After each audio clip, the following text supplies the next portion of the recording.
सैनिक देशाचो राखणदार। दर एका देशाक आपली स्वतंत्रताय महत्वाची असता। आतां ती स्वतंत्रताय तिगावन दवरपा खातीर बड जापसालदारकी असता ती ह्या आमच्या सैनिकांचेर।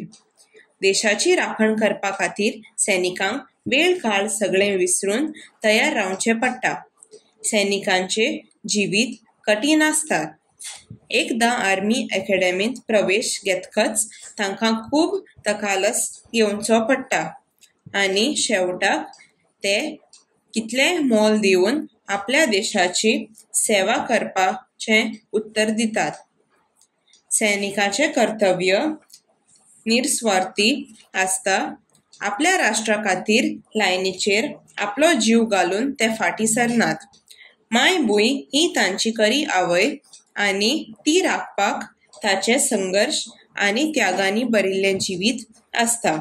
जेन्ना आमी उत्सव मनयतात तेन्ना तो उत्सव कसलेय त्रास बगर चालू उरचो हाचे खात्री आमच्या सैनिकांक दितात। तांकां खर परिस्थितींत रावचें पडटा। कारगिल -52 डिग्री जाल्यार राजस्थान 47 डिग्री आनी नॉर्थ ईस्टर्न स्टेट्स 5000 to 11,000 मिलीमीटर्स पावस असता। सैनिकांक पोस्टिंग दितात त्या प्रमाणे तांकां एका सुवातेर सावन दुसऱ्या सुवाताचेर वचचें पडटा आनी तांकां आपल्या कुटुंबांतल्यान पयस रावचें पडटा। सैनीक म्हणल्यार आमच्या देशाचो मान आनी आमकां ताचो अभिमान।